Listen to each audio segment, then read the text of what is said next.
కనకధారా స్తోత్రములో 9వ శ్లోకం. ఇష్ట విశిష్ట మతయోపి యయా దయాద్ర దృష్ట్యా త్రివిష్టపపదం సులభం లభంతే.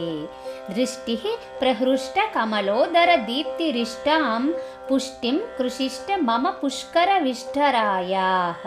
ఈ శ్లోకంలో చూడండి, అమ్మవారి దృష్టి గురించి ఎంత చక్కగా చెప్పారు.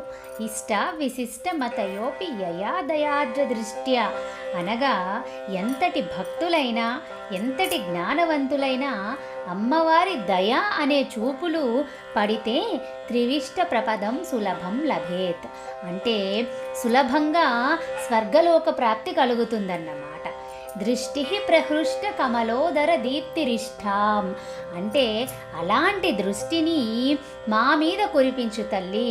కమలోదర అంటే కమలము ఉదరము భాగంలో మధ్య భాగంలో ఎంత ప్రకాశవంతముగా ఉంటుందో అలాంటి ఒక లక్ష్మీదేవి మాయందు కూడా నీ ఆనందకరమైన దృష్టి మా మీద కురిపించు తల్లి.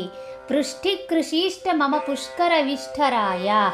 ఇష్ట అంటే మనకి ఇష్టమైనది, మానవులకి ఇష్టమైనది ఏముంటుంది?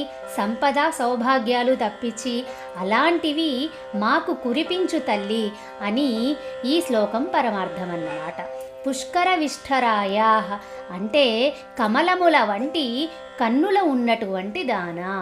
ఇష్టా విశిష్ట మతయోపి యయా దయాద్ర దృష్ట్యా త్రివిష్టపపదం సులభం లభంతే.